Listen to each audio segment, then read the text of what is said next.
Hey, my team have been told that we need a Māori partner for our research project. You can? We think it'll give us a better chance to get funded. Easy now. I know we're friends, but I wouldn't approach a Māori community like that. If you want to work with us, that means you're going to have to make a commitment to move past that type of transactional relationship to more authentic, transformative ones. You're going to have to do things a little differently, and you will have some responsibilities and obligations that you'll need to commit to.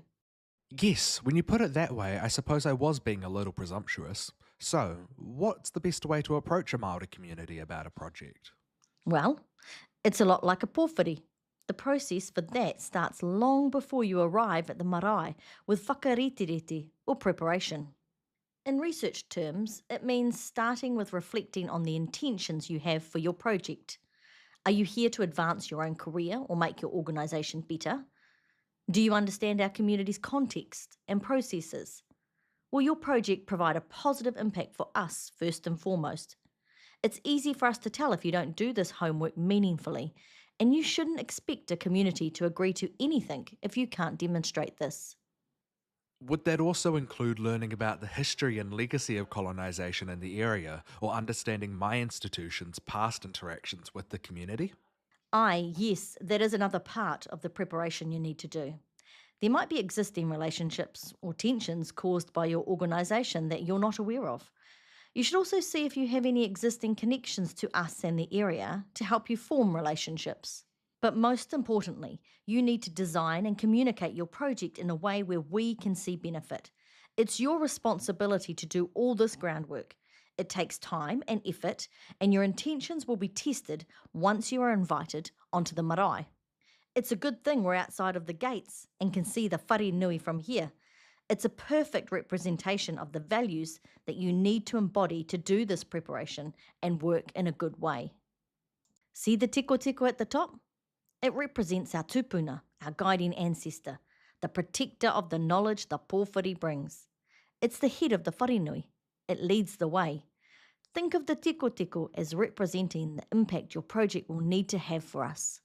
Below that are representations of kaumātua, elders, and tohunga, experts. In research terms, these are the key individuals who will test your intentions and guide your project to make sure it benefits the community.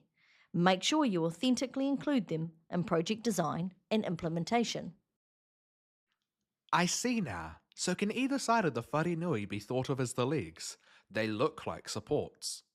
Exactly. They help hold up the whole structure. In research terms, it's like how capacity building and knowledge transfer holds up a project.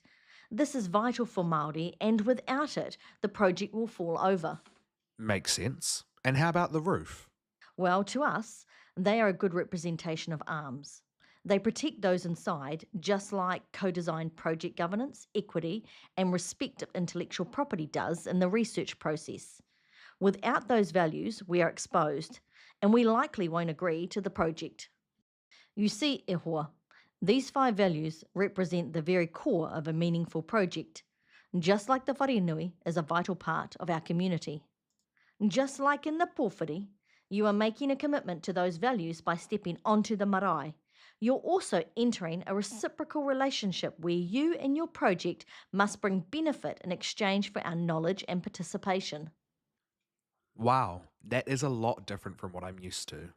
But I see how each step is meaningful, deliberate, and respectful, and that our research process must reflect that too. I'm ready to make that commitment and fulfill my responsibilities. Awesome. Then you will be welcomed as a local, and the true relationship building or whakawhanaungatanga will happen. And I see now that my focus can't just be on this project, but also on nurturing ongoing relationships. Without the people, there is no research. Yes, rawe. This process is really an introduction to a long term relationship. It takes work, showing up, and being responsive to our needs. But that's what it's all about. If you do it right, it will turn into a long term partnership that benefits all of us. Absolutely. It looks like I have some work to do. Ka pai, we're excited to see what impact this project will bring. Ka kite anō.